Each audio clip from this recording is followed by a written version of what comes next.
सांगमाने मोर channel को आपनमानंकु स्वागत। एही चैनल रे ओडिया हॉट स्टोरी पाई करा जायछि। आपनमानकर मनोरंजन पाई जदि आपनमानंकु भल लागुथाय। दोस्तों, मैं वृत्ति चौधरी आज अपनी एक कहानी लेकर आई हूँ। आपको जानकारी के लिए बता देती हूँ कि मैं बाड़मेर राजस्थान से हूँ। तो दोस्तों, ये कहानी 2023 के नए साल की है। ये कहानी मेरी और मेरे पति और मेरे देवर और देवरानी के बीच हुए नए साल पर ठुकाई की है। मेरी शादी तो 3 साल पहले यानी 2019 में हो गई थी और मेरे देवर की शादी अभी पिछले साल मई में हुई थी। सबसे पहले आपको मेरे और हमारे चारों के बारे में बता देती हूँ। मैं वृत्ति चौधरी, मेरी उम्र 23 साल है और मेरा वजन 45 किलो है। मेरे पति वीरेंद्र चौधरी की उम्र 25 साल है। उनके पति का वजन लगभग 65 किलो के आसपास है। अब मैं आपको मेरे देवर नरेश के बारे में बताती हूँ। नरेश की उम्र लगभग मेरे बराबर यानी 23-24 साल की है। वजन लगभग 75 किलो है। मेरी देवरानी सीमा की उम्र 20 साल है। देवर देवरानी की शादी अभी 5-6 महीने पहले हुई है। उनकी शादी से पहले देवर और मेरा ठुकाई हो चुका है। मेरे पति जब घर पर नहीं होते थे तो मैं और देवर आपस में करते थे। ये कहानी मैं आपको किसी और कहानी में बताऊंगी, इसमें ज़्यादा लंबी हो जाएगी। लेकिन मेरे पति इन सब बातों से अनभिज्ञ थे। जब मेरे देवर नरेश की शादी हो गई तो रात को मैं और मेरे पति घर में ऊपर बने कमरे में सोते थे। उसके पास वाले कमरे में ही देवर और देवरानी सोते थे, यानी हमारे दोनों कपल के कमरे अगल बगल ही थे। देवरानी ज़्यादा पतली थी और काफ़ी मस्त थी, लेकिन वह संकोच भी ज़्यादा करती थी। अपने देवर से मैं कई बार उनकी ठुकाई के बारे में पूछती थी। देवर अच्छी तरीके से बता देते थे कि रात कितनी बार किया था, कैसे किया था, क्या क्या हुआ था आदि। इस तरह देवर अपनी कहानी मुझे बताते थे, तब सुनकर बहुत मज़ा आता था। वैसे मैं आपको एक बात बता भूल गई कि मेरे पति सरकारी स्कूल में शिक्षक हैं। वे सुबह स्कूल जाते हैं और वापस शाम को ही घर आते हैं। और मेरे देवर लकड़ी का काम करते हैं। वे ज़्यादातर राजस्थान से बाहर गुजरात में काम करते हैं, लेकिन शादी से पहले वे घर पर ही ज़्यादा रहते थे, इस कारण हम कर पाते थे। देवर की शादी के बाद जब दोनों कपल रात को जब भी करते थे तब आपस में ठुकाई की आवाज़ आती थी, यानी थप थप की आवाज़ सुनाई देती थी। हमारी आवाज़ भी देवर और देवरानी को सुनाई देती थी। वैसे तो मेरे पति करने में काफ़ी एक्सपर्ट हैं। उनका स्टेमिना सांड के जैसा है, घोड़े के जैसा दमदार हथियार है और गधे की तरह फुल स्पीड में करते हैं। तब पलंग भी ऐसी आवाज़ करता है जैसे रहम की भीख मांग रहा हो, चर्रा चर्रा आदि की आवाज़ आती हैं। लेकिन हमारे घर में कमरे ऊपर की मंजिल पर होने से किसी को भी कोई दिक्कत नहीं होती है, न ही आवाज़ सुनाई देती है। इस तरह हम लोग बिंदास होकर करते थे। एक दिन मैंने देवर को कहा था मुझे आप दोनों की देखनी है। तब उन्होंने खिड़की को थोड़ा सा खुला रख के मुझे अपनी दिखाई थी। मैंने देखा था उस पलंग पर देवरानी सीमा पूरी नंगी लेटी हुई थी। सीमा के शरीर के ऊपर यानी संतरे के आसपास देवर का माल गिरा हुआ था तथा देवर शायद तीसरा राउंड कर रहे थे। देवरानी के संतरे ज़्यादा बड़े नहीं थे क्योंकि नई नई शादी ही हुई थी तब उनकी। हालांकि जब हमने स्वैपिंग किया था तब तो सीमा के संतरे काफ़ी ज़्यादा बड़े हो गए थे और बदन भी काफ़ी ज़्यादा भर गया था। हिप भी अच्छी थी, यानी उस समय छोटी सी ही थी और देवर जमकर उसकी कर रहे थे। लेकिन मेरे एक मन में एक बात थी कि अगर हम चारों ही एक कमरे में आकर करते हैं तो बहुत ज़्यादा मज़ा आएगा। मुझे और एक नए जिस्म के साथ, सामान के साथ मज़े लेने का मौका मिलेगा। और मेरे पति को भी नई गुफा करने का मौका मिलेगा क्योंकि मेरी अब कुछ ढीली हो गई थी, ऐसा कई बार पति कहते थे। मैं सोचती थी कि क्यों ना हम इस दीवार को गिरा दें ताकि चारों एक ही बिस्तर पर आकर करें। इससे ज़्यादा इंटरेस्ट आता है, छुकाई में भी ज़्यादा मज़ा आता है। और वैसे भी मेरे पति हिप मारने में ज़्यादा इंटरेस्टेड होते हैं, लेकिन मैं उन्हें कभी भी नहीं देती हूँ पीछे। क्योंकि 1-2 बार ट्राई किया था, अंदर गया ही नहीं था, बहुत दर्द कर रहा था। फिर मैं करते कभी कभी देवरानी के बखान करती थी पति को उत्तेजित करने के लिए। और देवर को भी 1-2 बार कहा था कि हम चारों मिलकर कर लें। तब उन्होंने कहा सीमा मानेगी या नहीं मानेगी, पता नहीं। मैं तो तैयार हूँ। धीरे धीरे मैंने ऐसे करते करते मैंने पति को तैयार कर लिया था। क्योंकि बहुत सारी बातें करके मैंने अपने पति की देवरानी के प्रति नज़र ही बदल दी थी। अब वे भी दिन में देवरानी के संतरा और हिप की तरफ देखते थे। दिन में कई बार वे किसी न किसी बहाने टच भी करते थे। हालांकि देवरानी ने कुछ भी नहीं कहा था, उसे लगा होगा कि यह अचानक हुआ होगा। मैं देवरानी सीमा से भी छुकाई की बातें करती थी। उसको भी उसकी छुकाई की बातें पूछती थी। फिर वो भी मुझसे पूछती थी कि रात को पलंग ज़्यादा आवाज़ कर रहा था, आदि। इस तरह हम दोनों एक दूसरी को काफ़ी उत्तेजित करती रहती थी। मैं कई बार उसकी हिप पर थप्पड़ भी मार देती थी, वह भी वापस मार देती थी। इस तरह हम काफ़ी खुल गई थी एक दूसरी से। और उधर मेरे देवर भी सीमा को छुकाई के लिए उत्तेजित करते थे, क्यों ना हम भी ऐसे करें। तो 1-2 बार तो उसने मना किया था, लेकिन बाद में वह भी मान गई थी। और मेरे पति भी देवरानी का फिगर देखकर मान गए थे मुझे अपने भाई से छुकवाने के लिए।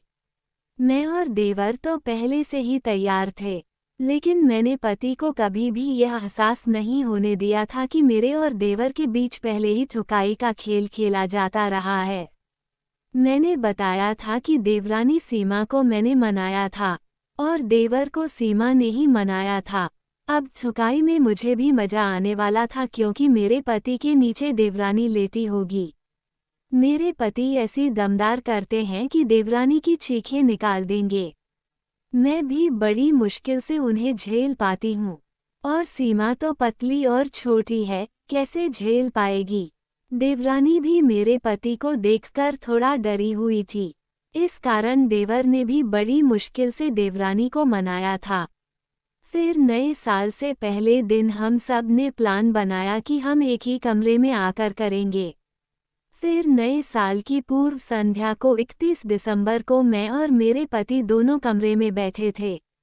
लगभग 9 बज रहे थे। उस समय मैंने साड़ी पहनी हुई थी, मेरे पति पैंट और शर्ट में थे। शुरुआत में मेरे देवर नरेश हमारे कमरे में आए। फिर देवरानी भी आ गई। सीमा उस समय राजस्थानी वेशभूषा में बहुत ही सुंदर लग रही थी। गुलाबी वेशभूषा, घूंघट ओढ़े, ऐसा लग रहा था जैसे सुहाग रात मनाने आई है। वैसे हमारे यहाँ प्रथा है कि कोई भी स्त्री अपने जेठ और सास ससुर के सामने बिना घूंघट नहीं आएगी। हमारे कमरे में 2 पलंग हैं, एक हम सोते हैं। हमने दोनों पलंग को पास पास लगा लिया था। हम चारों बैठ गए, आपस में बातें करने लगे। तभी देवर जी बाहर गए और सीढ़ियों से आने वाले दरवाजे को बंद किया ताकि कोई नीचे से अचानक ऊपर नहीं आ जाए। उस समय भयंकर सर्दी का मौसम था।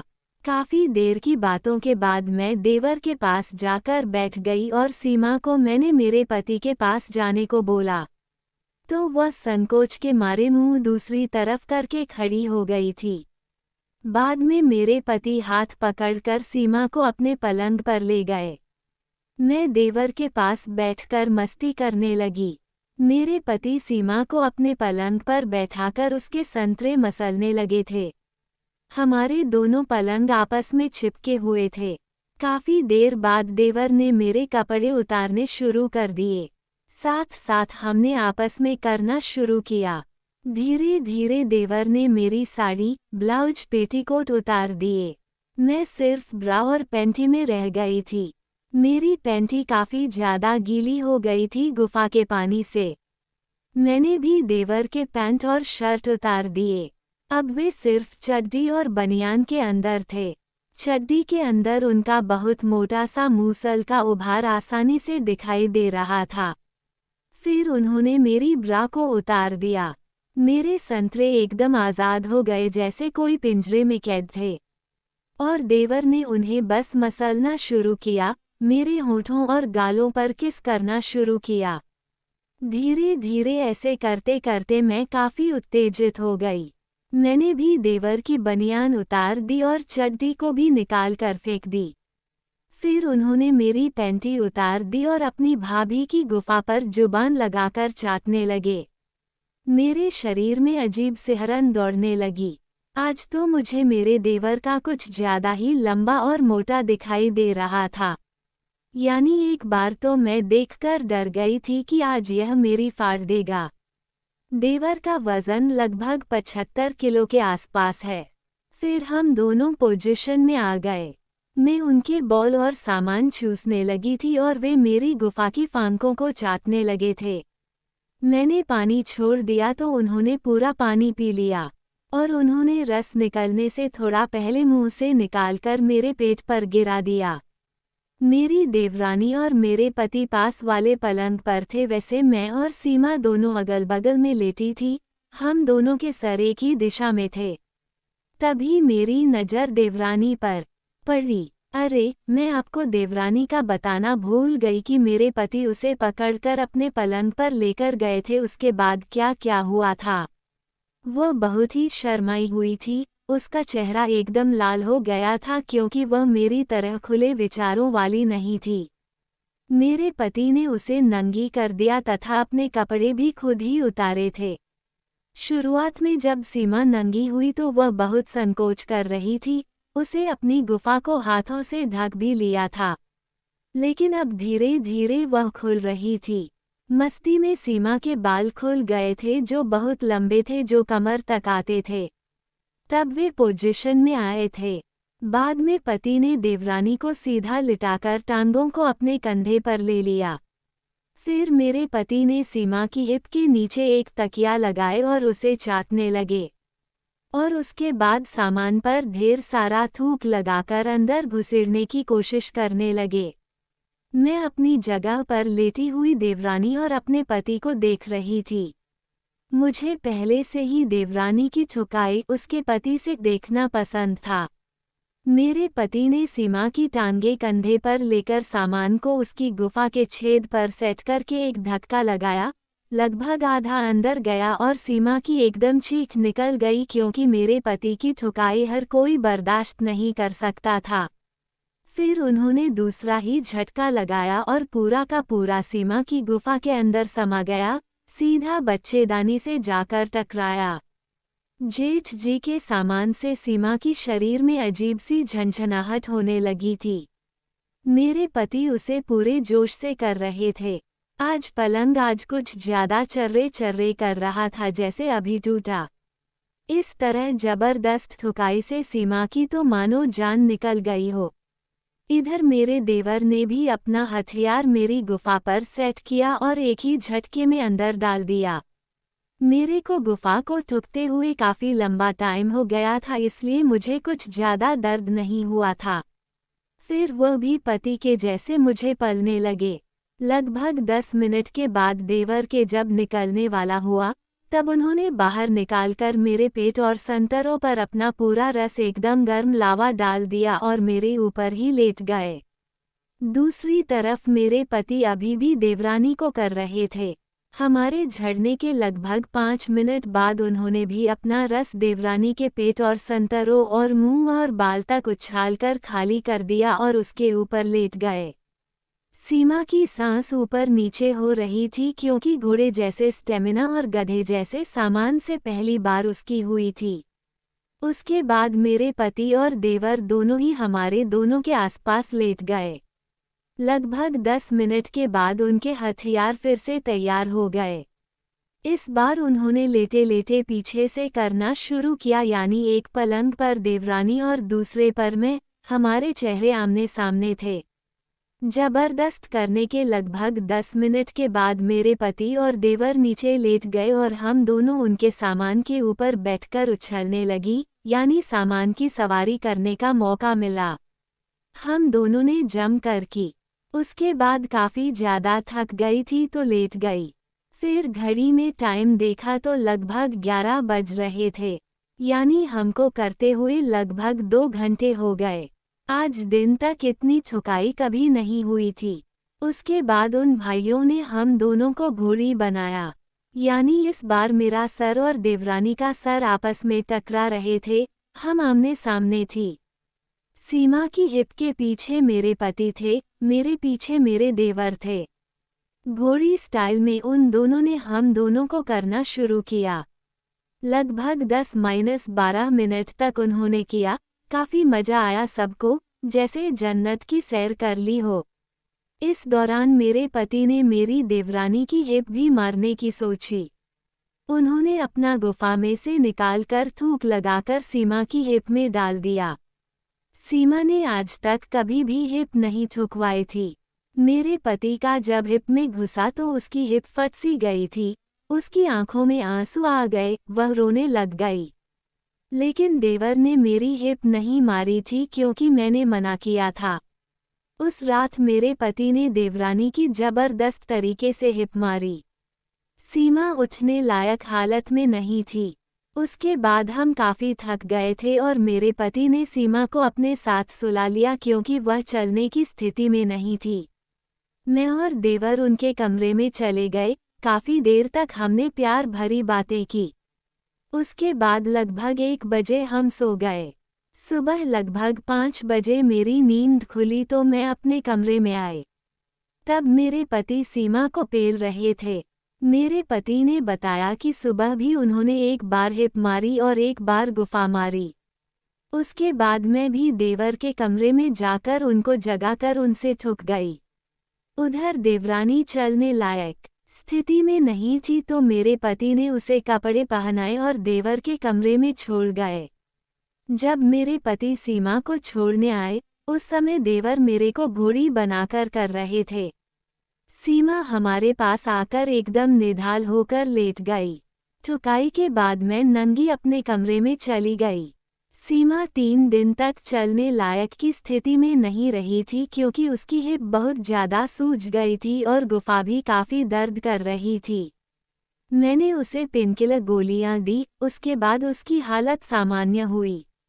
अब जब भी मेरा मन होता है, तब मैं देवर से कर लेती हूँ। और पति का जब भी हिप